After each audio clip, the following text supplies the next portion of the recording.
నేటి ప్రత్యేకత. నేడే జాతీయ బాలికల దినోత్సవం. ముందుగా అందరికీ జాతీయ బాలికల దినోత్సవ శుభాకాంక్షలు. మన పెద్దలు కార్యేషు దాసి, కరణేషు మంత్రి, భోజ్యేషు మాత, శయనేషు రంభ అని స్త్రీలను గురించి చాలా గొప్పగా చెప్తారు. మానవ జాతి సృష్టికి మగవారితో సమానంగా స్త్రీ పాత్ర కూడా ఉంది అని చెబుతారు. స్త్రీ లేనిదే ఈ సృష్టి లేదు అని చెబుతూ ఉంటారు. ఇంగ్లీష్లో without women there is no man అని అంటారు. మన పెద్దలు ఆడపిల్ల పుట్టిందంటే లక్ష్మీదేవి మన ఇంటికి వచ్చేసింది అని చెబుతూ ఉంటారు. ప్రస్తుతానికి ఆడపిల్ల పుట్టిందంటే తల్లిదండ్రులు భారంగా భావిస్తున్నారు. భ్రూణ హత్యలకు పాల్పడుతున్నారు. ఆడపిల్ల పుట్టిన కొన్ని గంటలకి అమ్మేస్తున్నారు. కొంతమంది ఆడపిల్లలు పుట్టగానే చెత్తకుప్పలో లేదా ముళ్ళ పొదల్లో విసిరివేస్తున్నారు. ఆడపిల్లలు పుట్టిన దగ్గర నుంచి ఆంక్షలు మొదలు పెడతారు. ఈ పని చెయ్యి, ఆ పని చెయ్యకు, అది తప్పు, ఇది ఒప్పు అని చెబుతూ ఉంటారు.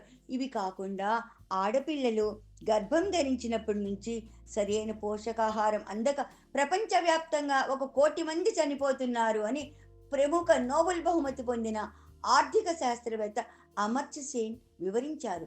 ఈ సమస్యలే కాకుండా ఆడపిల్లలకు జోగినిలు, మాతంగులు, వేశ్యగృహాలకు తరలించటం, బాల్య వివాహాలు, బాల వితంతువులుగా మారటం, చదువు, వైద్యం, లింగ వివక్షకు గురి అవుతూ ఉన్నారు. లింగ వివక్షతకు గురి అవుతున్నారు అని చెప్పటానికి అనేక ఉదాహరణలు చెప్పవచ్చు. ఇన్ఫోసిస్ డైరెక్టర్ సుధామూర్తి కూడా దీనికి అతీతమేమీ కాదు. ఈమె ఇంజనీరింగ్ పూర్తయిన తర్వాత టాటా గ్రూప్లో ఇంజనీరింగ్ ఉద్యోగానికి అప్లై చేసి ఇంటర్వ్యూకి వెళ్ళినప్పుడు, మీరు ఆడపిల్ల కదా, ఈ ఉద్యోగం ఎలా చేస్తారు అని ఎగతాళిగా మాట్లాడినప్పుడు ఆమె, నాకు ఈ ఉద్యోగం ఇవ్వండి, నా సత్తా ఏమిటో చూపిస్తాను అని మెప్పించి ఉద్యోగంలోకి చేరింది. ఆమె ఆ గ్రూపులో అంచెలంచెలుగా ఎదిగింది. ఆమె నారాయణమూర్తిని పెళ్లి చేసుకుని వారిద్దరూ కూడా ఆ ఉద్యోగం నుంచి బయటికి వచ్చి ఇన్ఫోసిస్ సంస్థను నెలకొల్పి ప్రపంచవ్యాప్తంగా వ్యాప్తి చెందించారు. అనేక లక్షల ఉద్యోగాలకు అవకాశం కల్పించింది ఆమె. ప్రపంచవ్యాప్తంగా ఆర్థిక అభివృద్ధికి దోహదపడింది. ఈమెకు అవకాశం చిన్నతనంలో కల్పించినట్లయితే ఇన్ని లక్షల మందికి ఉపాధి అవకాశం లేకుండా పోయేది కదా.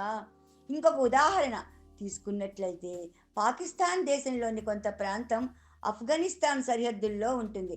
ఆఫ్ఘనిస్తాన్ తీవ్రవాదులు ఈ పాకిస్తాన్ సరిహద్దు ప్రాంతం తమ అధీనంలోకి తీసుకుని అక్కడ ఉండే ఆడపిల్లలను చదవటానికి వీల్లేదు అని నిర్బంధించారు.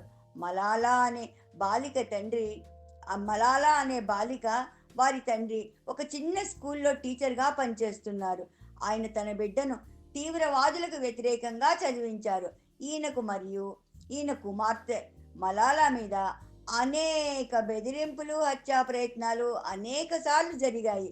ఈ క్రమంలో మలాలా అమెరికా అధ్యక్షుడుకు, ఐక్యరాజ్య సమితి సెక్రటరీ జనరల్కు అనేక ఉత్తరాలు రాస్తూ ఉండేది ఆమె ఈ నిర్బంధాలను గురించి.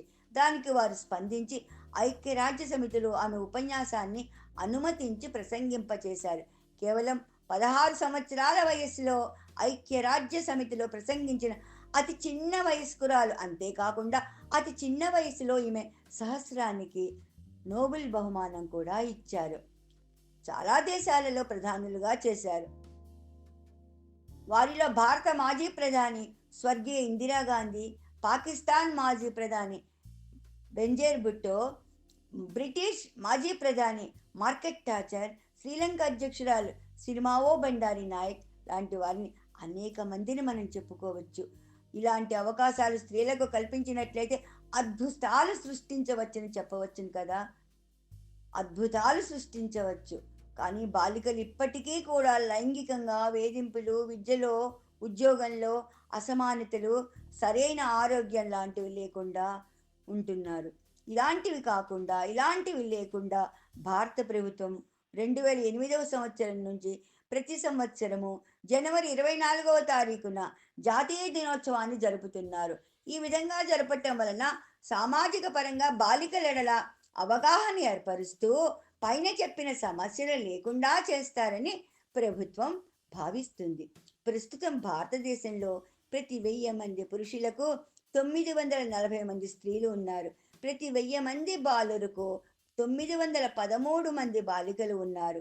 ఈ బాలికలలో అక్షరాస్యతా శాతం 68.47% ఉంది. భారతదేశం బాల్య వివాహాల వ్యవస్థలో ప్రపంచంలోని మొదటి వరుసలో ఉంది.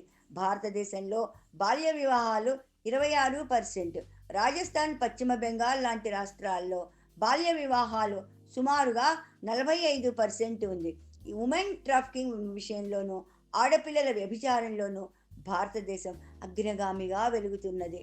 ఇలాంటి సమస్యల మీద భారత ప్రభుత్వం బేటీ పడావో బేటీ బచావో అనే నినాదంతో ముందుకు వెళుతున్నది. తల్లిదండ్రులు ఆడపిల్లను అక్కడ పిల్ల అనకుండా ఇక్కడ పిల్ల, మన పిల్ల అని ఆడపిల్లను ఎదగనిద్దాం, ప్రోత్సహిద్దాం, రక్షించుకుందాం. మన ఆడపిల్లలు మన అమ్మలను చూసుకుందాం.